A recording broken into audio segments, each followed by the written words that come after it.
Hi, and welcome to the Stock Scores Market Minutes for June 20th, 2016. All right, let's talk about expectations.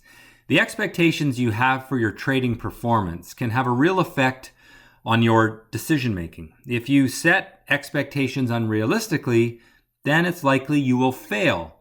Expectations should be based on your performance, not on your desire. So if you say, well, I want to make $5,000 this week, that's reasonable if in the last 3 weeks you have made $5,000 on average a week. But if you've been averaging $500 a week in profit, then that is an unrealistic expectation. And what happens is it causes you to make decisions driven by your expectations and not by the message of the market. You want to focus your expectations on the rules of your strategy and process, not profit. So expect that you will be disciplined. Expect that you will follow your rules. Expect that you will be patient for good trades. Don't expect that you're going to make $100,000 this month unless you've been doing that consistently. Then it is a reasonable expectation. All right, let's get into this week's analysis. Skipping ahead here, this is the chart of the S&P 500, 30-day, 60-minute chart. And you can see that we broke that little upward trend line back in here, and we've been in a downward trend ever since. What happens in here is we run away from the trend line, we come back to it. We fall really low on the open, and we run back to the trend line. And again here, gap down on the open, and then come back to the trend line. So we haven't broken the downward trend yet. Now we are shaping up for a potential rising bottom break. If we could break through that that downward trend line early next week, then that would be the end of this pullback phase. But right now we remain in that pullback phase, and so short term you want to be cautious. Longer term, not really too unreasonable that we would have a bad week given that the market is hitting that line of resistance. If it can break through that on a sustained basis, not much upside until it hits the longer term horizontal resistance. We're still above support. We still have rising bottoms on the chart, so not a major concern long term, but certainly we're in this sideways boring trading pattern, which makes this a neutral market condition long term.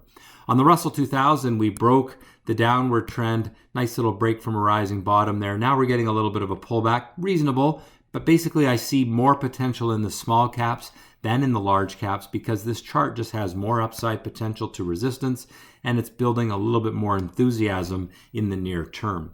On the Canadian market, the downward trend also existed. We broke that on Friday. We have not really broken from a rising bottom. That's a break from a new low. We are now forming a rising bottom. And so if next week we can break up through this, then that would be an encouraging sign for the TSX. Now, of course, the TSX heavily dependent upon energy because, of course, lots of oil stocks in Canada, but also the banks and many other industries rely on the oil industry in Canada. And oil industry had a pretty good pullback in the last little while. It started to show signs of a bounce. We'll talk about that in a moment. On the longer term chart, we have broken this upward trend line, but not from a falling top. Essentially, it's just looks to me like the start of some sideways trading on the Canadian market. It could materialize into something worse if we break down through this support level. But for now, my expectation is we kind of grind sideways and build a little base here. Not unhealthy given the run that this market has had. No real sign of weakness on the TSX Venture. The mining sector still in recovery mode, doing pretty well. We had this little breakout 2 weeks ago. We held up pretty nicely after that break. It feels a little late to be buying these stocks aggressively, but individual names on this market that haven't participated in this upward trend, if they come alive, well, then they're worth considering because they're not fighting a negative market. On the U.S. Treasuries, we see that rally higher, which of course means interest rates went down. That is the market pricing in lower expectations for interest rate raises in this year, and that was confirmed this past week when the Fed did not raise rates, and also their comments indicated that it didn't look like we were going to see a lot of rate increases this year. Of course, that can always change with the data, but the data hasn't been all that strong of late. That has meant the US dollar has also weakened, although certainly not as much as you would expect given the interest rate policies that we're seeing. There isn't much expectation for a rise in rates, so we don't get the dollar going up, but it also hasn't fallen that much either because that's the state of the world that we live in. This is still, I would say, a neutral to negative chart, which means more likely to see the US dollar go down, but pretty good support there. I don't see a real strong downward trend developing on the US dollar. On the gold chart, we've had a little bit of strength in the last few weeks, but it's a very wishy-washy chart. The rising bottoms and the falling tops and rising bottoms create this sort of bugle pattern or an expanding wedge pattern. It shows increasing uncertainty, and that's kind of the state of the gold market right now, is that uncertainty is increasing. People really don't know if it's up or down because there's so much uncertainty around interest rate policy and whether gold is even a hedge to interest rate policy. So I think it's a risky thing to trade longer term. Short term, these gyrations are great if you're a trader and you can move in and out in the course of a week or two. Certainly a market to focus on.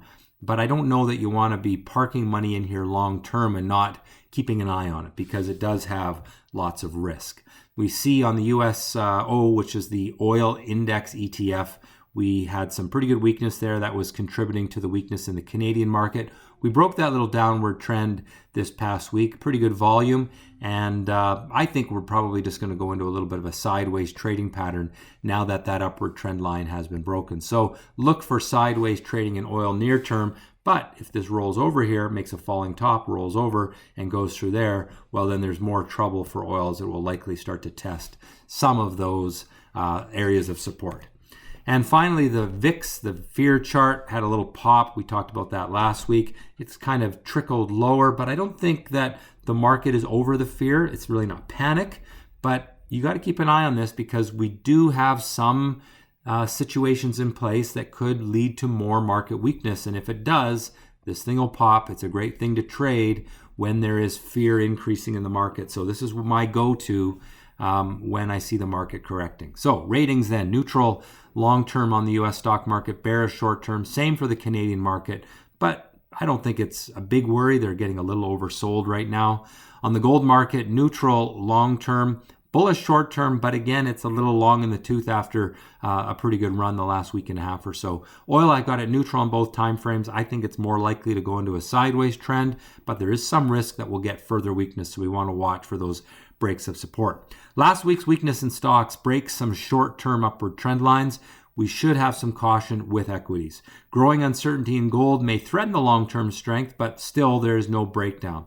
Oil seeing profit taking and limits the short-term upside, a little bit of an increased risk for downside. Fear has increased in the last couple of weeks, but we are far from a panic. So stay cool, but watch your stocks closely. That has been the Stock Scores Market Minutes for June 20th, 2016. Have a great week in the market and trade well.